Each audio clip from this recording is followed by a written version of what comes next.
खुलुमबाय नोंथांनि चेनेलाव गासैखौबो बरायबाय। आंनि चेनेलखौ साबस्क्राइब खालायदो आरो बे खाथिनि बेल आइकन बेलखौ बुथुमनानै होदो जाहाथे गोदान भिडिअ सिगांग्रो नटिफिकेसन सहैनाय बायदि। खुंगा 23थि बिबार बाथौ धोरोमारि आफादा 13 आरो 14 एप्रिल 2021 आ बावखुंग्रि हाजो खेराइ फोरबो फालिदों।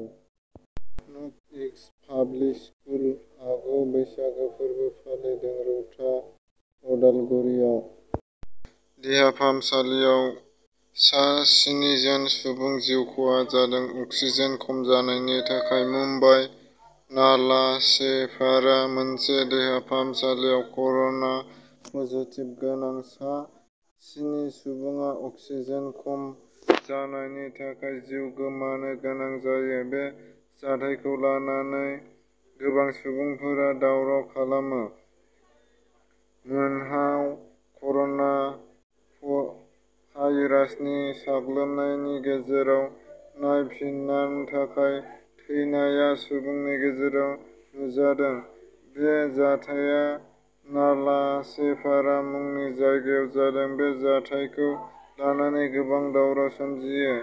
बेबायदिनो डक्टरफोरनाव होयो दि बे देहा फाहामसालियाव गोबां बेंगुरा जानाय, बोराय आरो गुबुन गुबुन बेरामजों साग्लोबजानाय सुबुंफोरखौ मुं थिसनफैखायो। बेनिनो अक्सिजेन खम जानायनि दायआ देहा फाहामसालिनि सामलायगिरि होननानै फोरमायदों आरो देहा फाहामसालिनि